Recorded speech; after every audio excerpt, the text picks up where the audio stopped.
All right, let's call this meeting to order. May 24th, 2022, 6 p.m. Stand for the Pledge of Allegiance. I pledge allegiance to the flag of the United States of America and to the republic for which it stands, one nation, under God, indivisible, with liberty and justice for all. We have another fill-in today for our city clerk. Savannah, would you mind taking the roll, please? Councilmember James Blair. Here. Councilmember Joseph Richardson. Present. Councilmember Joshua Crossman. Here. Councilmember Holly Smith. Here. Councilmember Brian Hess. Here. Councilmember Lynn Roy. Here. Councilmember Terry Kaminsky. Here. Mayor Joe DePinto. Here. Thank you. Moving on to item number 2, agenda approval. Can I get a motion to approve the agenda, please? Move to approve tonight's agenda. Second. Second by Councilmember Smith. Is there any comments? Any discussion? All in favor, say aye. Aye. Any opposed, say nay. Motion carries. All right. I am going to ask that the council would allow me to do public comment before special presentations because we have one, if that's all right. All right. In that case, Cassandra, would you please step on up? State your name for the record and say your piece. Good evening, council members and Mayor DePinto.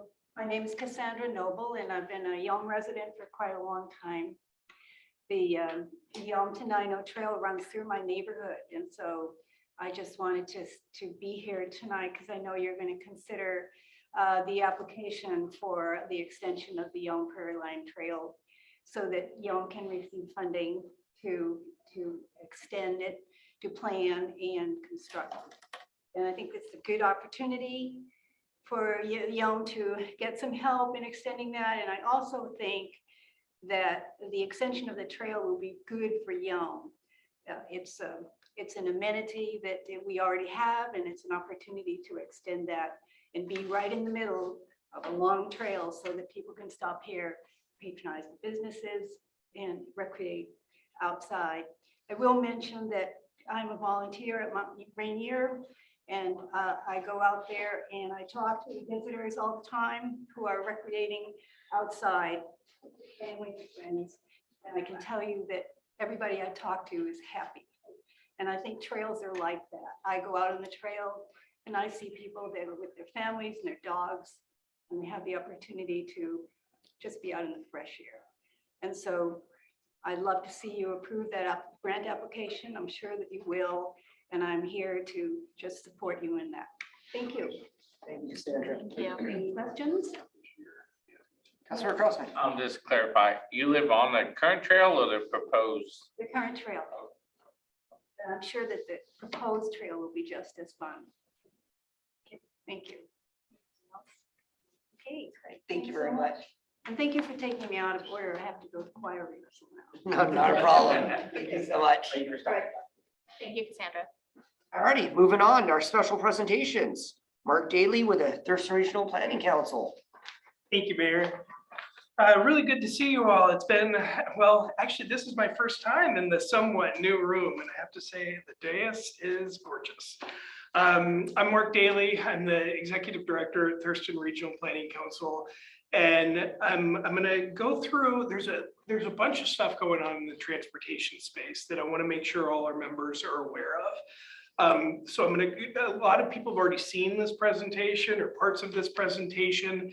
And so just feel free to stop me, but I'm going to go through this at a pretty good pace. But for those that aren't familiar, next slide, please. With Thurston Regional Planning Council, we're a 23-member organization, voluntary. We were set up by state law. We've been around for 55 years now. And we include all the cities in the county, and all the special purpose districts. And we work mostly, next slide, on issues that kind of go across jurisdictional boundaries. So things like transportation, things like land use. We're a clearinghouse for a lot of statistics in this area in terms of population, housing, economics. And then a big part of what our council does is there are some federal transportation funds that come to our region that have to be programmed out through our organization. And so that is a big role of our council. Next slide. So one thing that I wanted to make sure people are aware of, we're working right now on a rural mobility study where we're looking at some of the key connectors between South County and the urbanized areas up north. And so we're looking at things like 510, Old Highway 99, Rainier Road. We're looking at safety. We're looking at the traffic volumes on there and looking for ways that we can improve those roadways to help keep the connection between the rural areas and the urban areas up to the north really strong and working well. This is still fairly early on, so folks will hear more about it. We're just completing the current conditions report right now, but then we'll start going into really getting into the data and looking at the potential strategies to make some improvements to those roadways. Next slide, please. And I-5, this is something that we've been working on for the past 7 years. People have heard a lot about this in the paper. It's something that I started working on because of congestion, traffic congestion through North Thurston County. But fairly early on, the Nisqually Indian tribe made us aware of this issue where we've got the Nisqually River cutting its channel towards I-5. And essentially I-5 is acting as kind of a dam across the Nisqually River Delta, because in the early 60s, as a cost savings measure, the state put a lot of rock and dirt in instead of what used to be on piles for I-5. That really constrained the channel. When we had peak flow events, like look at 1990 versus 97, we had big flooding in both 96 and 97. And when we had those peak flow events, that the energy from the river had to go somewhere, and where it went, it's starting to cut its channel to I-5. The United States Geological Survey with the Nisqually Indian tribe did some modeling and found that within the next 17 to 25 years, at the current rates of erosion, the Nisqually River will cut its channel to I-5. And if we had major flooding like we saw in 96, 97, that could happen much sooner. Next slide, please.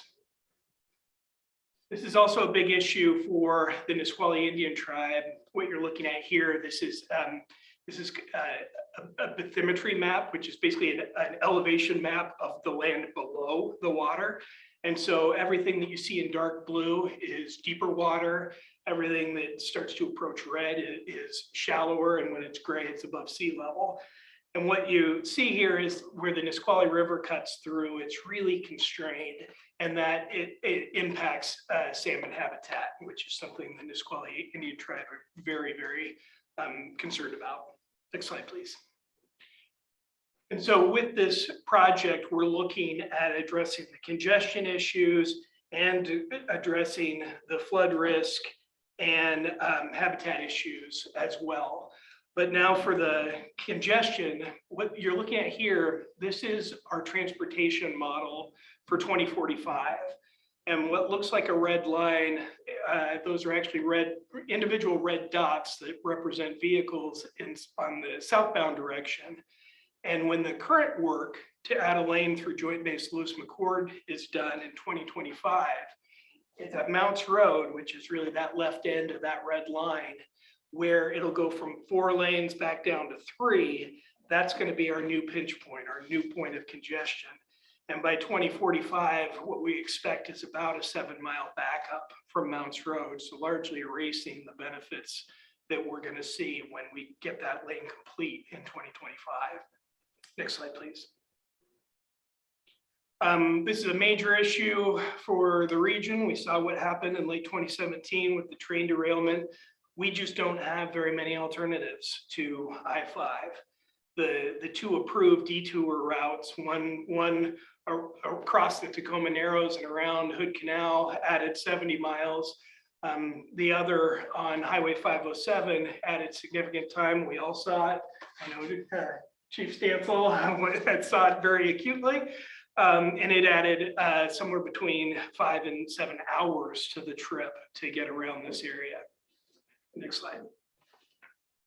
And so we aren't just looking at I-5, we're looking at how do we help move people through this area, people, goods, and services through the Thurston region. And one of the things that our model showed is that on Highway 507, if 3 key intersections were changed to roundabouts, it really helps the flow of traffic on Highway 507, especially when the bypass gets done. And our model assumes that the bypass is done. And so that's at Highway 507, 702, Highway 507 and Vale Road, and at Bald Hill Road.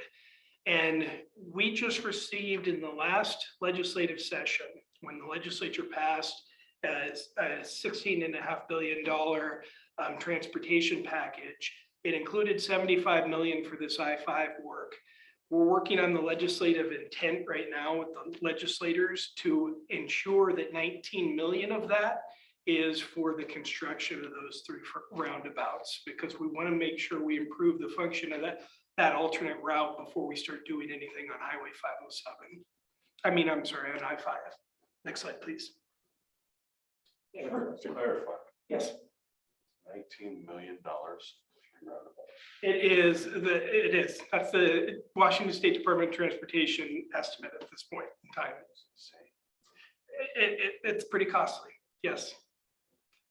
So the other pinch point here, what you're looking at here, I've graded out because it's pretty busy, but this is I-5 through Olympia, and that is Highway 101 going off to the left of the screen.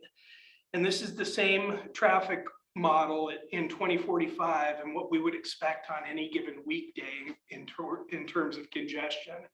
And in that southbound direction, we see that same 5 to 7 mile backup. So we'll have a backup at Highway 10 at the intersection with US 101, and we'll have that backup at Mounts Road, both being somewhere in the 5 to 7 mile range. Lot of congestion. Next slide, please. One of the things that our model just showed that we're trying to get incorporated into the 75 million is to allow us to do the design for part-time shoulder use. And what that means is truly just kind of hardening the shoulder between Sleater-Kinney in Olympia-Lacey to Henderson. And during that peak period, that afternoon peak period, the shoulder then would be used as another lane. And it shows some pretty substantial improvement. What you're looking at on the right is at 6:40 in the evening, without that part-time shoulder use, we still have a backup about to Hawks Prairie. With that part-time shoulder use, we've cut that down substantially, and now it's really just around the 101 area. And this is at a cost of 15 million. 15 million on the interstate, that is a pretty small investment for this kind of improvement. So this is why this has become a priority to try and get this done as well. Next slide, please. The mayor may have already given an update, but wanted to make sure that reached out to WashDOT recently to find out what the latest was on the bypass. What we heard back is there are some cultural resource issues that are still being worked out. But I was told that that's kind of the last obstacle before they can put this out to bid. And so hopefully we can get through that before too long, because we want to see this get done before we're looking at any of the other improvements. Next slide, please. And lastly, just wanted to, we also, Thurston Regional Planning Council received $250,000 to look at the potential for express bus service to better connect us to Pierce County and up to the north, the potential for commuter rail, the potential for light rail.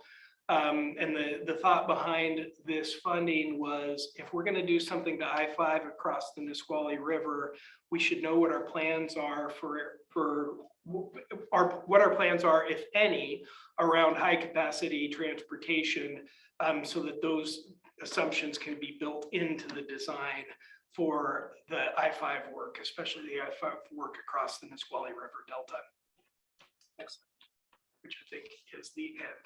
Yes. So thank you very much. Again, I just wanted to make sure that folks were aware of this because the Washington State Department of Transportation on that I-5 work, they're going to be starting the National Environmental Policy Act review of that before the end of the year, which is a really important time for interested parties they'll do what they call scoping, which is when you send in, make sure you look at this and make sure you consider this. And so it's a really good opportunity for our members in this region to send in scoping letters to make sure that the things that folks care about here in Yelm are considered in that National Environmental Policy Act review. It's a good opportunity for that. Yeah, thank you for the presentation, Mark. Absolutely. Do we have any questions from council for Mark? Councilmember Blair? You mentioned light rail. Are you talking like extension of that ST3 stuff all the way down here? That would be one potential. I don't see Yelm having any benefit to that at all. And I think that it's going to be tough to have that pencil out, but we've got a lot of folks in the region that are talking about those kinds of options. And so we're gonna look at everything, but For me personally, I'm just watching how much money they're spending on that. And I know my friends up in King and Snohomish County, how much they're paying for something they're never gonna use in their lifetime. And so the idea of even thinking of pushing that down this way and asking everyone around here to shell out their pockets for the rest of their life for something they're never gonna use just isn't in the realm of even possibility for me. yeah, I hear you. And I don't think you'll be alone in that. One thing really quickly on that is originally DuPont with the Sound Transit 3, DuPont was supposed to have rail extended by 2036. That's now been pushed out to 2045. I know there are a lot of unhappy residents, especially in southern Pierce County. Definitely. Councilmember Hess? Yes, in reference to rail coming down into Lacey Olympia area, looking at all the natural boundaries that are there. We have the Sound, we've got JBLM that doesn't expand at all, will not allow any expansion to occur. I'm just curious on where you plan to put where the rail is being thought of when you can't even have Amtrak running a reasonable schedule without being interrupted by freight traffic. And those are exactly the kind of constraints that are going to need to be looked at. We're not certain how viable these alternatives are, yet there are a lot of folks that believe that they are viable. And so that's what we're going to be looking at. Is there discussions about, I mean, let's be real, this area is gonna need another north-south interstate eventually. Is there discussions about that happening? Not that I'm aware of, no. I don't even know where it would go. Yeah. I mean, to be real, the one vein going up and down isn't gonna cut it. Yeah. So eventually, they're gonna have to figure something out. I have not heard of any discussions about another north-south interstate. Not that I would even want to think of what that's gonna cost, but Any other questions for Mark? Alrighty. Really appreciate So much. the time. Thank you. Presentation was good. Alrighty, moving along to item number 5, the consent agenda. Includes the meeting minutes from May 10th, check register and position budget report from March 2022, and Meadows at Mill Pond final plat. Is there any discussion? I move that we approve the consent agenda. Second. Second by Councilmember Roy. Any further discussion? All in favor, say aye. Any opposed, say nay. All right, motion passes. Thank you, council. Moving on to item number 6, new business. This is an amendment to the Unified Development Code. Motions to, hopefully we will entertain a motion to approve amendments to section 2.66, 18.12, 18.30, and 18.31 of the Unified Development Code. And London, I believe, is presenting this. London, take it away. So, members of council, it's great to be with you tonight. So everything that I am presenting to you tonight is everything that we talked about at the study session 2 weeks ago. And the only thing that we took out was the proposed amendment regarding to mismatched building materials. Council expressed that they didn't want to see that move forward, so we've removed that. But everything else is as we presented it to you a couple of weeks ago. So based on what's in your packets, do you have any questions about that for me? Council, any questions? Yeah, as London said, we definitely listened to what council requested. We took out the sections that council did not want to approve or wanted more to look at, more discussion on. And so before you is what we've been discussing for the past couple meetings, especially that last study session. We went over this in depth. So if there isn't any discussion, I would love to entertain a motion to approve amendments to all those sections, and it'll be under resolution 1084, excuse me, ordinance 1084. Councilmember Blair. Quick question. There was one part under the R4 zone where, if I'm understanding, we're gonna allow townhouses into that area. Is that changing? If I understand it right, in an R4, that's 4 units per acre, correct? Correct. So if you throw 2 townhouses on there, does that mean there's only two townhouses per acre? So what that means is that you could have 4 townhomes per acre with the development. So maybe there's a development where somebody wants to do 16 townhomes on 4 acres, and then the rest of it is some kind of open space or park or something like that. So it's not adding in super high residential densities into R4, and townhomes are already allowed there, just with the 50% requirement as far as townhomes versus single family. So this is just kind of opening up rather than saying you have to have X number of single family. It's providing an option for developers who would like to do a 100% townhome development in R4. Councilmember Smith. Just real quick, I want to make sure that, so everybody understands the 399 that you're adding the ordinance, that was just a mishap of some sort way back, correct? I mean, it was there, but it wasn't in there. Is that right? Great. So that was passed by the city council back in 1991. And so we're just adding that. Okay. All right. Thank you. Any other further questions? Is there a motion? So move. Okay, we'd have to have it. How about we have a motion to approve amendments to section 2.66, 18.12, 18.30, and 18.31 in the Unified Development Code. I so move. Thank you, Councilmember Hess. Second. Second by Councilmember Smith. Any further discussion? All those in favor say aye. Any opposed, say nay.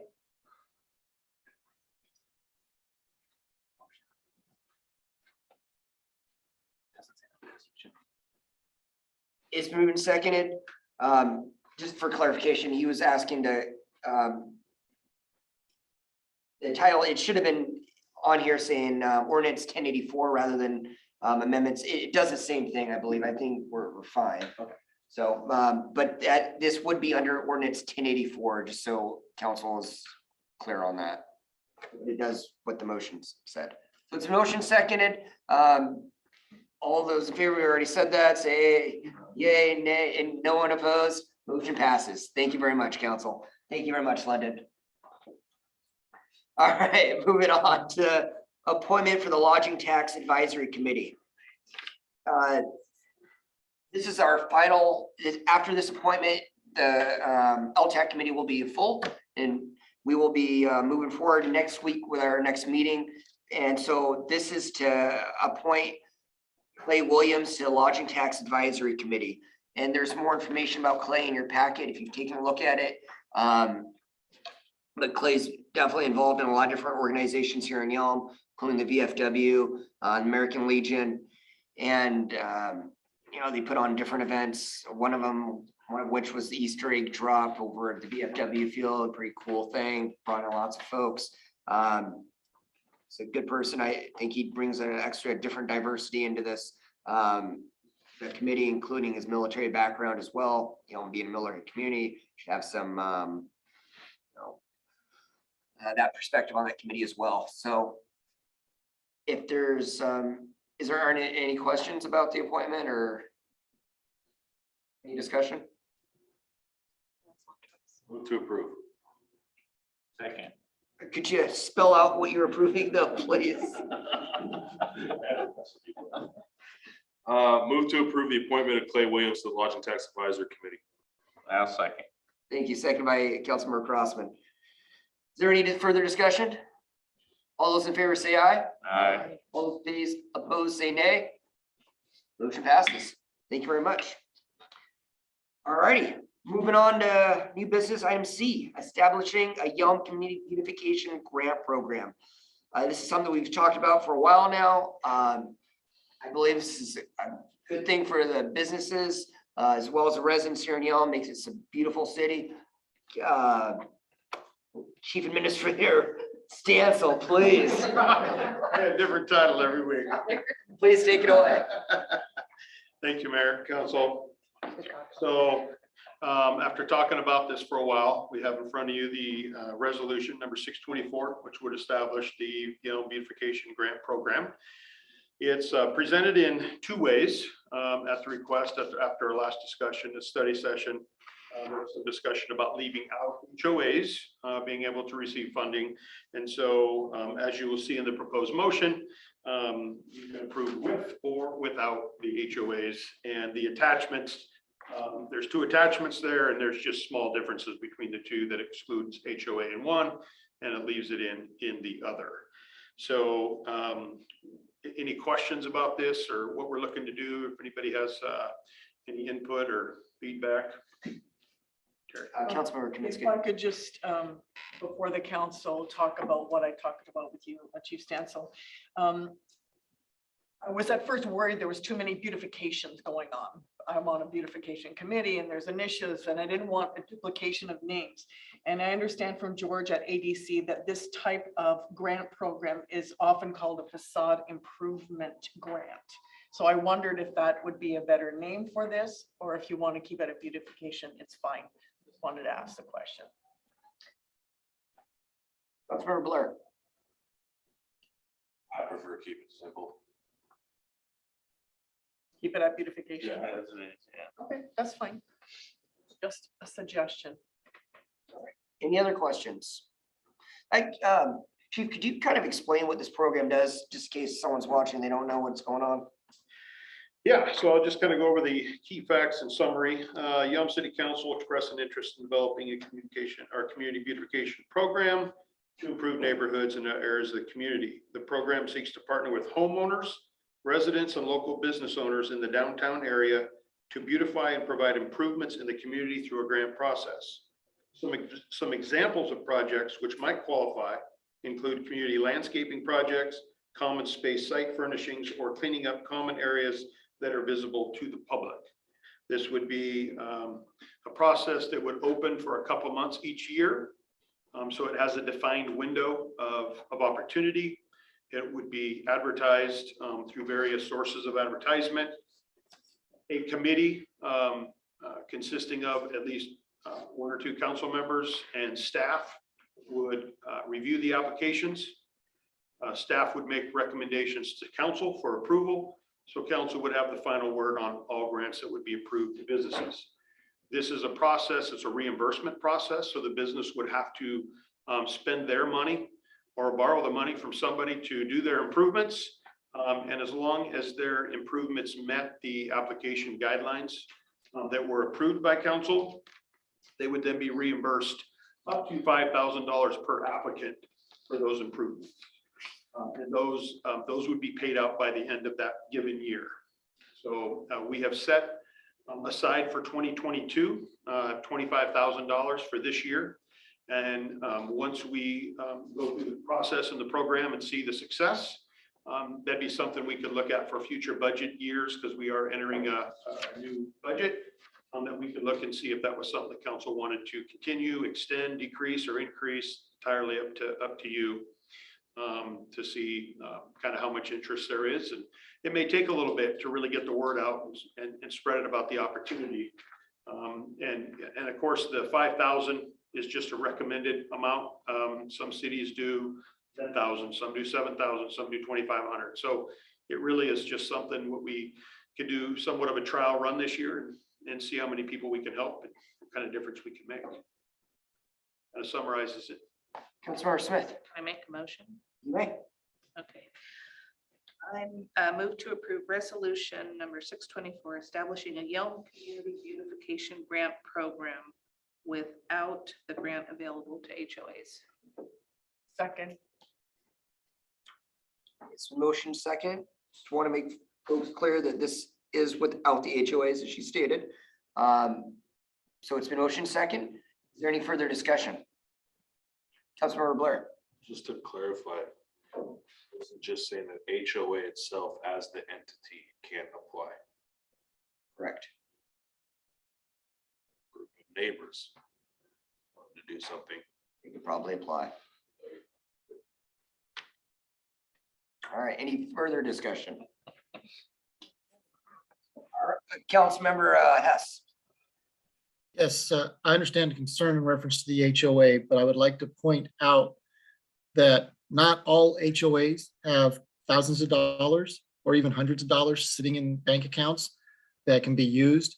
Sometimes they're required by law to have money, just like the water, like our water and sewer is supposed to have money in case of emergencies to repair. They are responsible for common areas as that include things such as the rain gardens where runoff goes to. So this, I think we should allow the HOAs to be part of it. Again, there's enough safeguards in there that we as a council can say no to an HOA if we feel that there's others that are more deserving.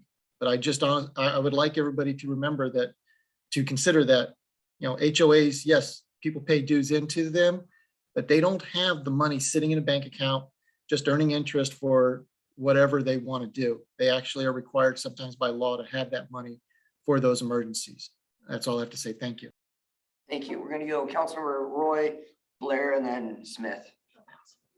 Councilmember Blair. I just wanted to say that point is exactly why I made the point that I made. Is that the main thing for me is sorry, I'm looking over here because that's where you are. I don't want to see tax dollars going to an HOA. I understand there are ones out there that don't have as much money as some other ones, but there are also ones out there that have a whole lot of money and don't need to be doing this.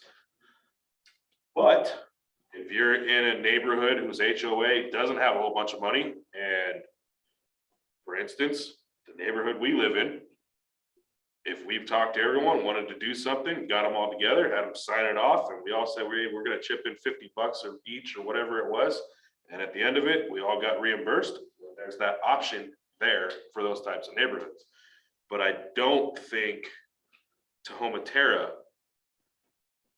HOA needs this. That's just where I'm at. Councilmember Smith. Okay, I don't disagree with what you're saying, but I think it's something that we could amend in the future to allow the HOAs. I just think that through the discussions that we've had, like James said, some have money, some don't. Sometimes it's earmarked for things, but I think there's just so many other businesses and smaller neighborhoods that could probably use this. And yes, I know we would have the final say, but that's just my thought, that we could amend it in the future if we felt that. Councilmember Roy, did you have something? I think we can use the same argument with businesses as well. There are businesses who have buckets of money in their coffers, and then there are businesses who don't.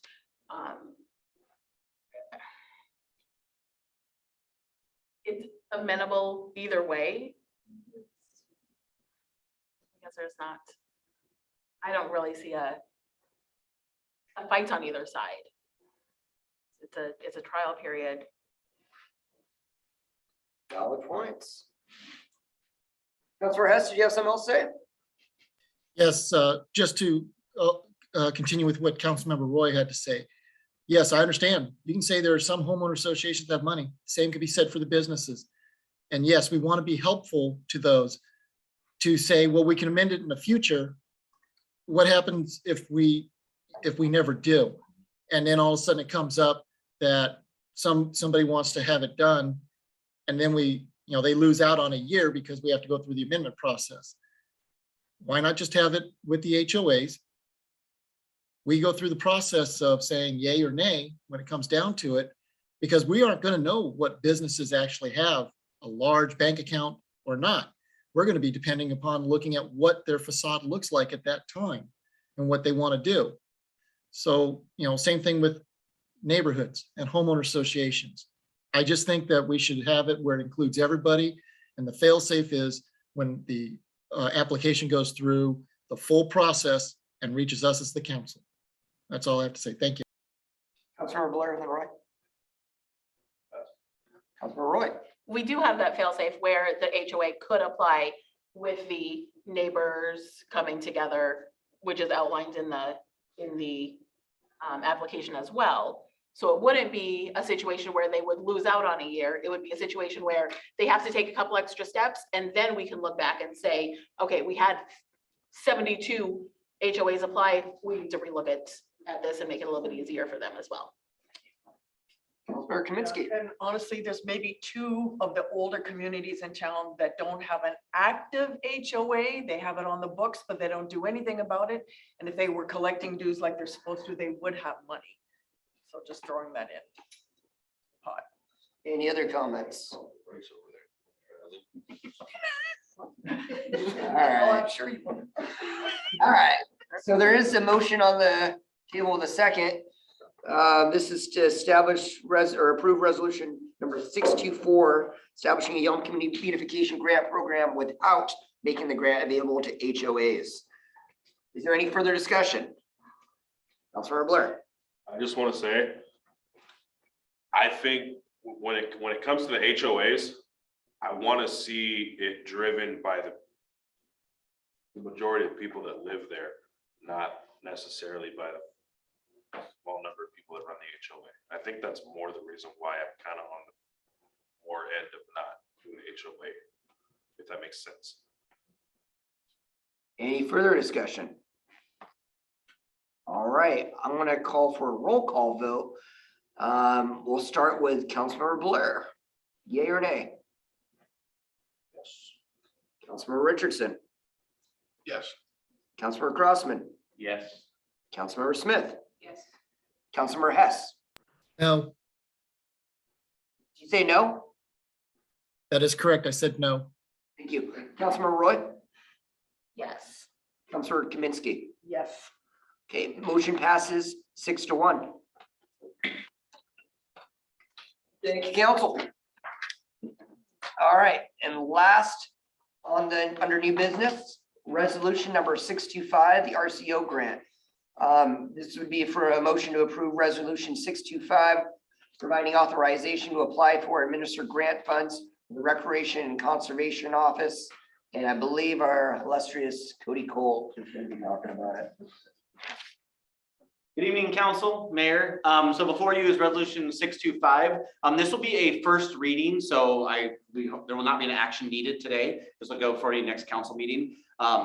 What this is, just to give you a background, is in 2019, we applied for an RCO grant. It required a resolution of council to kind of dedicate, their ideas and come on board with, continuing the trail. And so the RCO, or the conservation office that I put for you requires a resolution to show council support for getting the grant and extending the trail. So that's what this is. It's a resolution to go for that money. What we're doing is looking at roughly $1.2 million in grant funds to fix the bridge. As you know, we got enough money to go up to the bridge, but not enough to go over the bridge.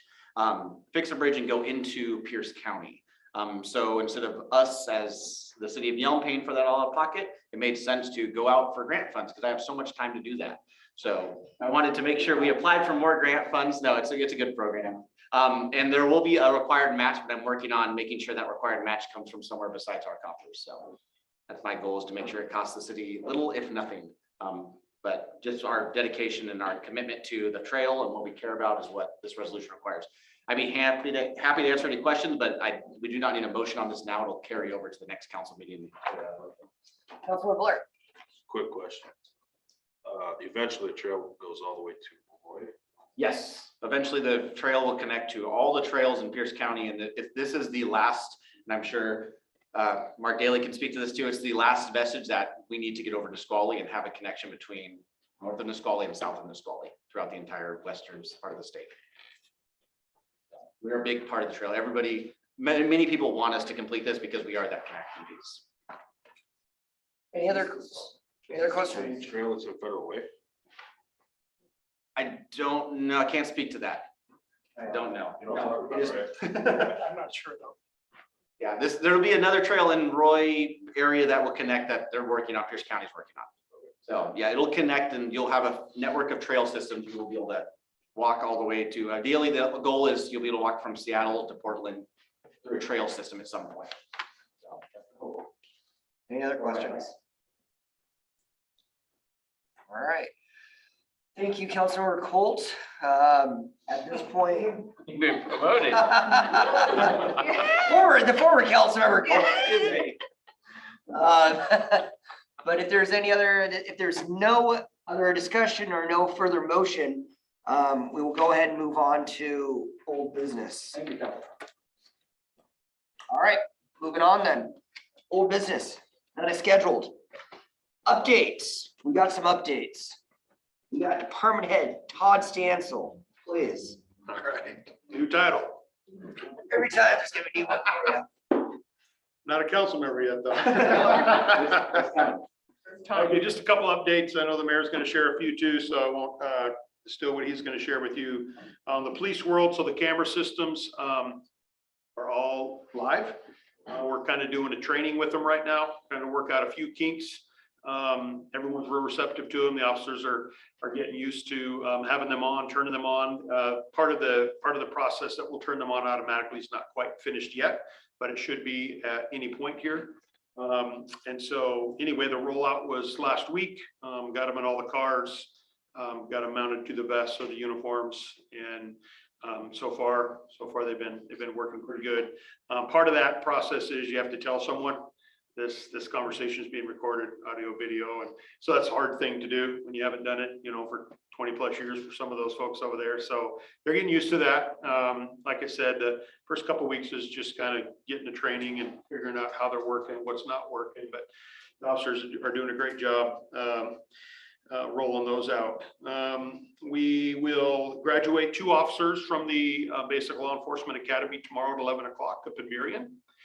They started in January and they're finished. So we're very excited. Our assistant chief, soon to be chief Carlson, and myself will go up tomorrow and be a part of the graduation process. And we gave a offer to another individual Friday who will start the academy June 1st. So we're very excited about that. We were able to bump that person up in academy almost a month earlier than what we had originally projected. So that is going to be very beneficial. And we just gave 2 conditional offers today to 2 additional entry-level officers that we're very excited about. And so the conditional offer is what's given prior to a polygraph and a psychological. They successfully complete the final phase, and that conditional offer becomes a full-time offer. So we're good there. And then the 2 new cars that replaced our total vehicles will be done, outfitted this week, back on the road. So we're excited about that too. Let's see. From the finance department, annual report will be submitted and on time, probably early. Already done. See, superstar right here. See, this morning it wasn't done, now it's done. It happened that quick. And then the next steps is we're going to start working on the biennial budget, which will be a fun process. And then from the administrative HR department, we have two internal applicants for an administrative assistant / permit tech position that will start probably in the next month or so in Cody's department. So we're excited about that. Any questions? All right. Thank Thank you, Chief Stansel. All righty, moving on to council member reports and updates. Council member Kaminsky, starting on that side. Okay. Well, I had my Nisqually River Council meeting, AKA National Geographic moment for you to update. We talked about the South Sound Beaver Recovery Program last week. The goal is to help the beavers actually recover the watershed, which due to climate change and everything else is going to have water issues. And so they use the beavers to make sure that we have water retention. But right now, beavers are just considered a nuisance animal, unfortunately. They go into farmlands, they cut down trees, and they're just a problem. So this group, there's a group that's called Eager, which I thought was pretty funny. They're trying to generally make the beavers more understood, more well-known, create a tolerance for them, and really we could be using them to help the watershed. And these beavers have their own habitat. And they're actually found destroying some property over at SeaTac, which was unusual since there's no water over there. I don't know why they're over there. But the bottom line is they can be trapped and moved and transferred. So this recovery program, they're looking for people with land where they can move the beavers. So that was all very, very interesting. Secondly, the Pack Forest, which is part of the University of Washington, are trying to put together a big leaf maple tree sap industry for the Northwest, which would rival the sap industry in the East. Our sugars for big broadleaf maple are much less sweet. Will have a different flavor, but they're trying to start this industry because these trees are good for carbon sequestering a lot of forests. Would they be going against Canada too? Yes, and Not on my may watch. I note, may I note as a side note, that the US has the beautiful regal eagle as their national animal emblem, but Canada's is the beaver. My God, how did we do that? Majestic beaver. The majestic beaver. Okay, so that's my report on that. I'm sorry, Cody, I missed the public services. I don't know why that happened. We had somebody to come and talk. There is now, we're now in the public comment period for the FEMA flood maps that are coming out that have been redone. And just a note on beautification, one of the ladies that I helped last year with her storefront facade put up some beautiful hanging baskets, and she called me yesterday to tell me they were stolen. So please, to the public, we're beautifying Yelm. Please help us catch predators, watch the plants. Let's really give this a good shot to make Yelm more beautiful. That's my report. Good report. Thank you. Councilmember Roy. I don't know how I can, how can I? Oh, we can't. Yeah, I can't. So a couple things that have happened since the last time that we all chatted. I was at Military Appreciation Day on Saturday in the park. It was really lovely. I know that you had some, you were on hand for some awards. And that was really great. I was at the steady meeting, and there are so many cool things happening in the South County, especially now that the weather is warming up. It's the farmers markets are all opening. Everyone is planning their parades, and if you have to leave Yelm, I would recommend that you visit those South County communities because they really are planning some really amazing things. I got to attend the speaking of heading down south, I got to attend the Fox Theater opening last week in Centralia, so a little North Lewis County there, and that was really lovely. It's a really neat project, and they've put a ton of work into it. And then kind of moving into, and Pretty City Day, we had 8 teams that were out cleaning up. I got pictures from all of them. I just sent all of it to the newspaper so that they can put them all out, and it was really neat to see everybody out there cleaning up our community. and hopefully putting some flowers back. I hope they didn't see them and maybe they just moved, gosh, maybe they just moved them. And then coming up, of course, the fitness court ribbon cutting is this Saturday, 10 a.m. That's also the same opening day as our farmers market. And there's also the Mystical Enchanted Garden Festival happening at that same time. Back to the fitness court, we do have some celebrities that will be on hand in addition to our fitness court ambassadors. Rhubarb, the Rainier's reindeer, will be there. Twister the tornado, and Brisket the barbecue rally cow will be all there. There's also a rumor, just a rumor, that Edgar Martinez might be there. So it's just a rumor. I'm not saying.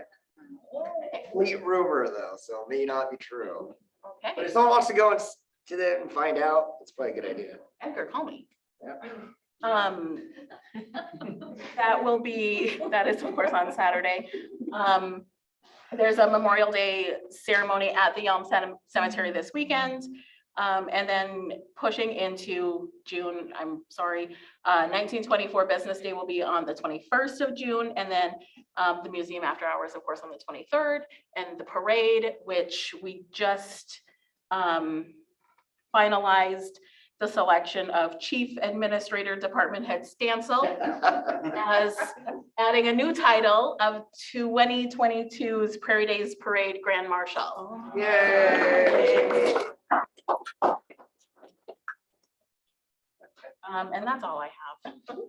Pretty solid report. Councilmember Hess. Yes, let's see, for intercity transit, they're working on scheduling a time when I can go and visit the new facilities, see what it looks like. Additionally, with the Transportation Policy Board for the Thurston Regional Planning Commission, they are doing a study of the Martin Way corridor. I'm waiting to find all the information so I can get it out there to everybody. They want to hear from people from South Thurston County as well in reference to it. There is a survey, and so that is kind of important. There's also a wonderful presentation that I'm hoping to be able to get a hold of to share that talks about the past, current, and what the future of it will look like. And then, as Councilmember Roy put it, I had attended the Military Family Appreciation Day. And it was a wonderful morning to be able to talk to the leadership of the various veteran organizations and work with them on hopefully some future endeavors for the city. Then see, that's about it for right now. Thank you very much. All right, thank you, Councilmember Hess. Councilmember Smith. I attended the Southeast Thurston Fire Authority meeting last week and did the Pretty City Day. And that was a lot of fun. We had a good team and it was amazing how much garbage is actually out there. So people quit littering, please. And I'm looking forward to Saturday, definitely, with everything going on at the park. And next week, the Senior Center, I don't know if you're familiar, but they're having another paint night. And those are open to everybody. You don't have to be a senior and they're a lot of fun. So anyway. Thank you, Councilmember Smith. Councilmember Crossman. Yep, Pretty City Day was last Saturday. Picked up a lot of trash in the block. It was amazing to see how much you can pick up when you look for it. And the things that you find is also quite interesting. Like, how did this get here? What would drive somebody to throw this in the bushes over here? What was the most interesting thing? Well, two things we found that I thought were interesting of everything that we found. Well, there was a few things. A windshield wiper arm, some guts from a toilet bowl, back, the float. And we found some LVP in the bushes that I do not sell, so it was not from my store. But we found it in the bushes as well. I was like, we don't sell that brand.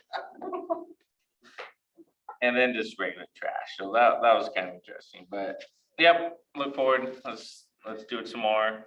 I hope people just get out and keep Yelm looking good. And then attended the Public Services Committee today. I was the only council member there. Ooh, burn. I drove from Mineral to be there on time. A couple of things to highlight to look forward to is the city's looking at possibly building a parking garage right down over here. The expense is hefty, of course. Let's see, there's a couple of businesses that don't want to comply with code enforcement. They should just comply. It's not that big of a deal. We talked about it. I'm just like, just do it. That's not. Come on. Yeah, come on, you guys. Really, there's nothing that I would really be against. And then the WRF project's moving along. Completed rebuilding the wastewater plant, basically, all new treatment of water. This should take us to 2050 at least. So, because I asked, I'm like, well, how long is this going to last? Because I want to build something and in 5 years, it's going to be obsolete. It will more than handle Yelm's growth that's projected for the next out to that far. So that's good to hear. And the best news was there's no increase to the cost of user. So your water rights, your water bill rate, sorry, will not increase due to the building. So which I was pretty happy for. Potential for wide grow. That's the name I'm voting for. If you're familiar with tag grow. Are you familiar with tag grow? Oh, so if you're a gardener, you would love tag grow. If you're a gardener, you would love wide grow even more because it's from Yelm. Yeah. Yelm fertilizer. Part of the purchasing the bio dryer, it's one of the byproducts of it. We can use for fertilizer, sell it. Yeah. Don't let your dogs near it. Dogs love it. You will not love it if your dogs love it. Please don't consume it. Not for human consumption. Stormwater rates will go up because Yelm has surpassed 10,000 people, but only a couple dollars. Nothing really big, and yeah, that's all. So, well, that's all I have to report. All right, thank you, Councilmember Grossman. Councilmember Richardson, what you got? Well, our church also participated in Pretty City Day.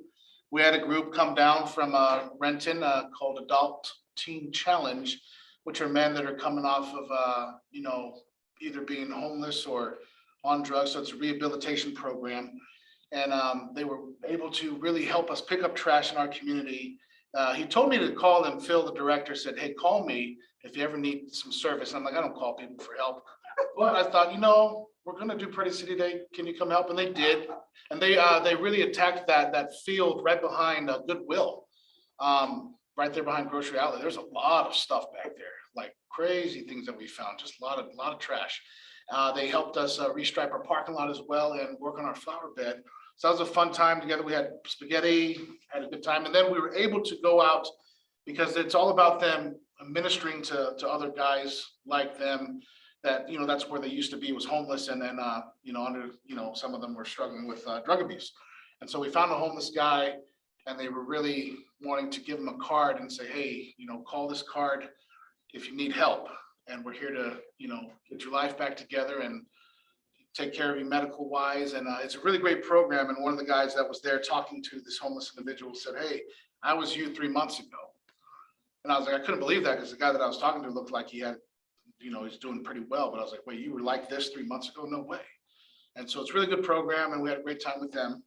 So beyond that as well, I'll be attending at the senior center because I'm the liaison there. There will be a membership meeting this Thursday that I'll be attending at 10:45 a.m. And really the basis of that is to really make sure that their bylaws are still intact and there needs to be some accountability upon appointment of board members. And so it's going to be one of those, I'm just kind of there they asked me to be there and I said, well, I'll show up and I just want to make sure that we follow your bylaws, that we make sure that your board members are chosen through your membership. And that way, the reason why we have bylaws is to keep organizations from being run over from individuals and agendas. So that's why we have these things. So that's what I'm going to be there for, just to watch their bylaws and listen to the process and make sure that there's some accountability as far as the appointment for board members that belong to the senior center. We want to see the senior center thrive. We want to see them be successful, and I think they are in a good place. And I think COVID made it kind of difficult to navigate things. You know, a lot of people didn't show up, so now it's kind of restructuring that whole thing there. We want to do it well, and we want to make sure we consider everybody's opinions. And Lord knows, you get some elders together, they all got opinions, and so we got to make sure we honor them all. And we like our old people, we got to take care of them, so. Thank you, Councilmember Richardson. Councilmember Blair. Like our old. We do. Love our old folks. Nothing significant. Update. I just want to say with Memorial Day coming up, have a good time, everyone. Be safe. And don't forget what it's actually about. And if you happen to know anyone that was around in World War II, time to listen to them. All right, thank you, Councilmember Blair. Well, a lot of the stuff I was gonna talk about has been pretty well covered. I will go over just again, thank you, Councilmember Roy, for talking about the Memorial Day events, but real quick, again, reminder, Memorial Day, Monday, May 30th at the Yelm Cemetery, or excuse me, starting off with Saturday. Saturday, you got the fitness pad, splash pad, farmer's market, mythical enchanted garden, fest, all those starting 10 a.m. to 11 a.m. ish. That was 11 to 10 a.m. is the actual. So I'd be there at 10 a.m. but 9:58. something like that. Close enough. That's sweet. 10 till. All right, fair. But yeah, it should be a great weekend. Hopefully the rain stays away. It's gonna be close. But yeah, and then on Monday, Memorial Day, actual Memorial Day, the ceremony is gonna be held May 30th, 11 a.m. at the Yelm Cemetery. So council is definitely invited to attend that. If you don't know where the Yelm Cemetery is, just Google it. You can do that. Other than that, city administrator, we are looking for our permanent one start, and that search starts here on June 1st. That's when the process begins. It opens up. We're gonna have 2 council members on this committee, not committee, but more of a, we're gonna have a few people on this interviewing group that will help decide who the next city administrator is. And that's an appointment, that's a mayor appointment that's confirmed by city council. And so looking forward to that process. Study sessions, go ahead, Councilmember Blair. Who's gonna be in that? Did you already choose? Mayor Pro Tem, for sure, and then I haven't decided on the second one. I'd like to. So be it. Like to as well. Councilmember Osman. As well. Me too. Yeah. So at this point, just because Councilmember Blair asked first, we're gonna go with it. Just no interest in that. Everyone will have an opportunity though to interact with the candidates. So should they make it to the final process and all that, whoever my appointee is, you'll be able to question them and all that at the open meeting. So we'll have an opportunity as well. After you appoint It'll be after, most likely after I appoint, besides the 2 council members on the committee, but before you confirm. So it's not official until confirmation by council. So that'll start June 1st. That opens up study sessions. We are able to go ahead and move forward with this on our next study session on June 7th. Over in the safety building.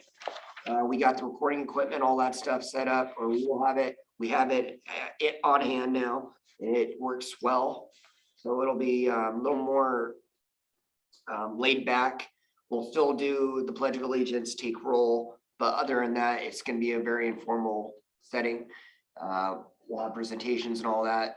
But Councilmember Smith, as Mayor Pro Tem, will go ahead and run those study sessions and call on people. I don't even know if you want really to call on each other. If we're all adults for those meetings, you can just go ahead and ask questions and get your answers. There'll be adults there.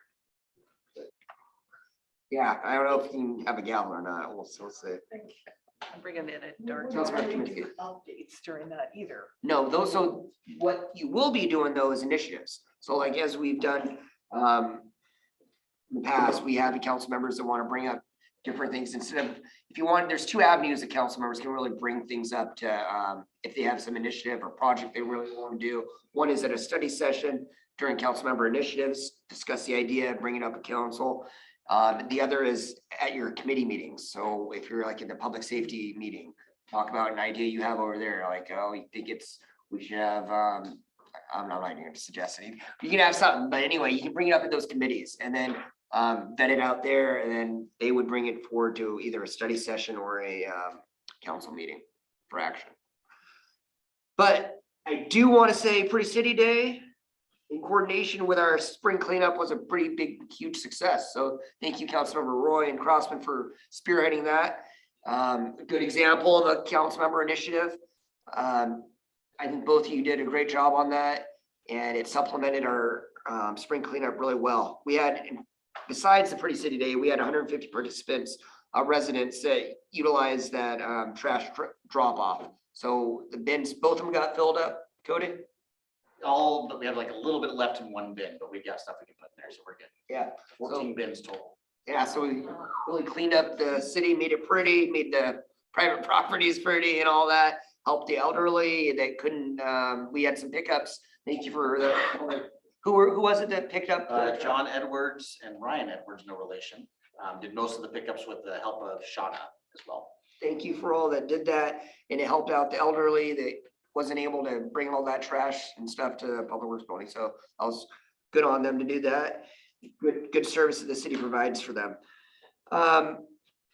Just lastly, the community resource fair is canceled for this month, and that's due to the main volunteers being sick. So they're just canceled. It didn't have enough volunteers to do it. And then we'll reopen that likely next month. And there'll be a lot more advertisement around it. It's been a success so far. I know there's a couple council members that showed more wanting to have more interest in that and make sure that we are more visible on it. So we are gonna go ahead and do that. So again, these are the community resource fairs, just programs and resources that are already available, like at the state level, at the federal level, and at the county as well. Different programs that are in existence, not any other taxpayer dollars. We heard that loud and clear that, you know, that's kind of the route that the citizens of Yelm wanted to take. So that's what we're doing. Other than that, we are now going to have an executive session to discuss a legal counsel for potential litigation pursuant to RCW 42.30.110. And that'll be a 20-minute, and we will start 20 minutes from now. All right. Thank you. Work.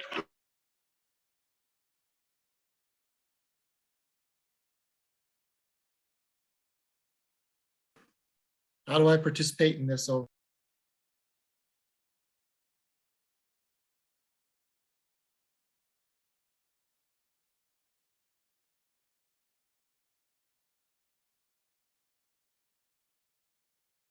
Oh, you're muted. Can you hear us, Brian? I can hear you. I'm just wondering how I'm going to be able to participate in the executive session. We'll call you on your cell phone. Thank you.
All right, we are back from executive session.